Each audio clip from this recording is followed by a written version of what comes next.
Have you ever just stopped to think about how language literally shapes the reality we live in? I mean, it's a massive question, right? Words aren't just these invisible little carriers of information.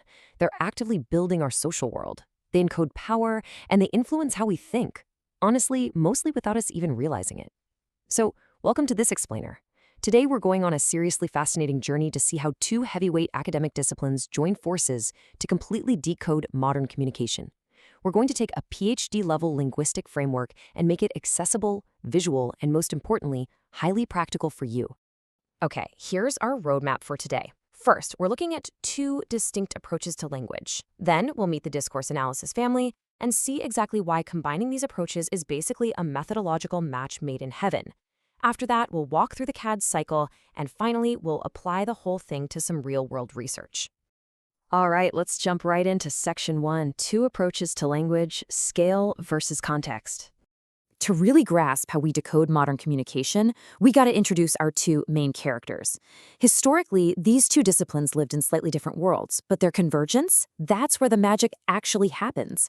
First up is Corpus Linguistics, or CL. Think of CL as the ultimate big data number cruncher. It's all about quantitative data, massive scale, computational tools, and strict replicability. It's built to process huge, sprawling collections of naturally occurring text. Then, on the other side, we have discourse analysis, or DA. Now, DA is more like a philosophical detective. It's highly interpretive and super context-sensitive. It looks at meaning way beyond just the grammar of a sentence, viewing language as a social action. But here's the kicker. Their shared ground is that both camps absolutely agree that language has to be studied authentically, in its natural context. No made-up textbook examples allowed here. And that brings us to Section 2, the discourse analysis family, beyond the sentence. To truly understand this family of approaches, we really need to look at how meaning and power are constructed, because DA isn't just one single monolithic theory. It's a broad family dedicated to investigating how power is encoded right into our everyday talk and text. The philosopher Michel Foucault hit the nail on the head when he said, "Discourse is not simply that which translates struggles or systems of domination, but is the thing for which and by which there is struggle." Wow, so language isn't just a passive mirror reflecting reality back at us. It's literally the battleground where power, ideology, and social control are fought over. To fight on that battleground, researchers pulled different tools from the discourse analysis family tree. For example, you've got critical discourse analysis, which zeroes in on ideology and inequality. Then there's systemic functional linguistics, looking at grammar as an entire system of social meaning. Or maybe conversation analysis, which dissects the absolute microsequence of how we take turns speaking. And of course, pragmatics, which studies how we actually accomplish actions through implicature, reading between the lines and politeness. So the crucial takeaway here is that while they all have different specific targets and methodologies, they share this one fundamental belief. Language is a patterned social action. Moving right along to Section 3, a methodological match, the problem-solution synthesis. So what exactly happens when our big data cruncher and our philosophical detective try to work in total isolation? Well, they develop blind spots, but together, they solve each other's problems. Take a look at how discourse analysis basically saves corpus linguistics. Without DA, corpus linguistics risks becoming this robotic, totally meaningless frequency counting exercise. I mean, who really cares if a word appears 10,000 times if we have no idea what it actually means for society, right? DA steps in and provides the interpretive framework.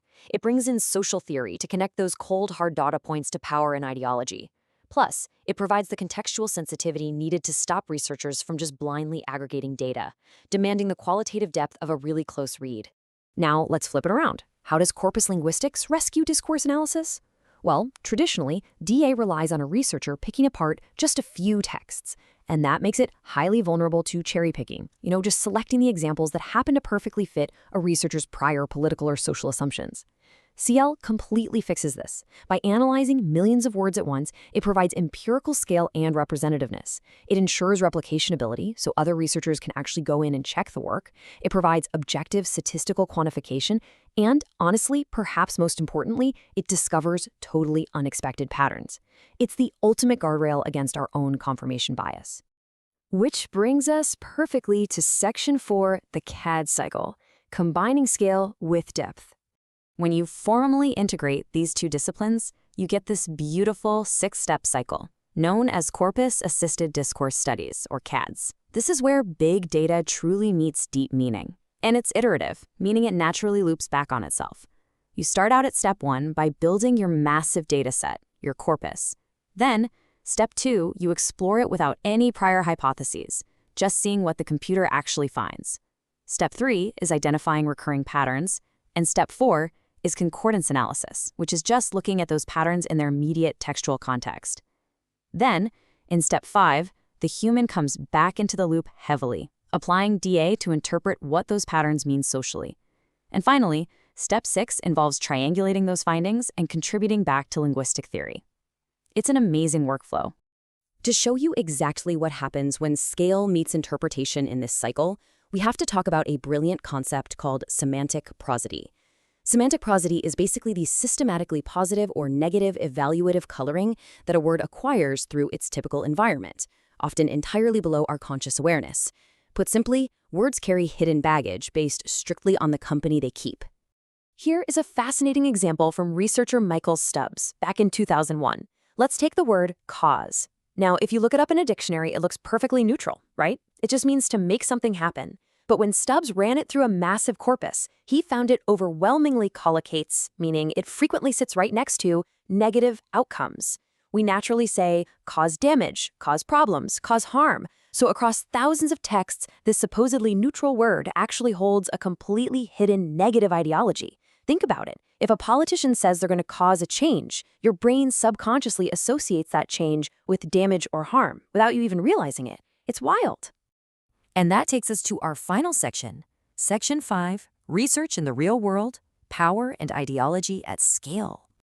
Okay, we've talked a lot about the theory, so let's see how this actually uncovers real-world dynamics. I want to pose this question directly to you. How does media language shape ideology at scale? When you sit down to read the news, are you just getting objective facts, or are you absorbing a systemic, underlying worldview that's been encoded directly into the grammar and vocabulary choices of that publication? To answer that, let's look at a landmark study by Paul Baker and his colleagues from 2008. They built a massive 140 million word corpus of UK newspaper coverage spanning an entire decade. Just to put that into perspective, that's like reading the entire Harry Potter series about 130 times. Their focus was on the language used around refugees, asylum seekers, and immigrants. Using the CADS approach, they neutrally let the data speak. And what did the computational tools find? Consistent negative framing. Words like illegal, bogus, and failed mathematically dominated the discourse. Furthermore, collocational analysis proved the existence of systemic, dehumanizing conceptual metaphors. The data showed repeated associations with water movement, phrases like floods and waves of migrants. Because of the sheer massive scale of that 140 million word analysis, Baker objectively proved that these weren't just one-off stylistic choices by a few dramatic journalists. They were deeply systemic features of the discourse itself. But the Baker study is just one example. The intersection of corpus linguistics and discourse analysis creates a genuinely massive, diverse research landscape. It maps out avenues from studying historical shifts in language, to analyzing political speeches, all the way to mapping out multimodal discourse and incredibly complex online digital environments. Just to quickly highlight a few more of these fascinating applications. In institutional discourse, researchers are analyzing thousands of medical transcripts to see exactly how doctors and patients collaboratively construct narratives of illness. In academic writing, they track how expert writers use specific metadiscourse to sound more authoritative. Historical analyses track massive diachronic corpora to see how politeness norms have shifted over centuries. And today, in digital communication, these exact same methods are deployed to analyze the structure of fake news, track hate speech, and decode how Twitter communities form shared evaluative stances. So whether it's a 17th century prose text or a modern-day tweet, this method absolutely uncovers the truth hidden in the data. Which leaves us with this final thought. Language is a patterned social action. The words you read and hear every single day aren't chosen in a vacuum.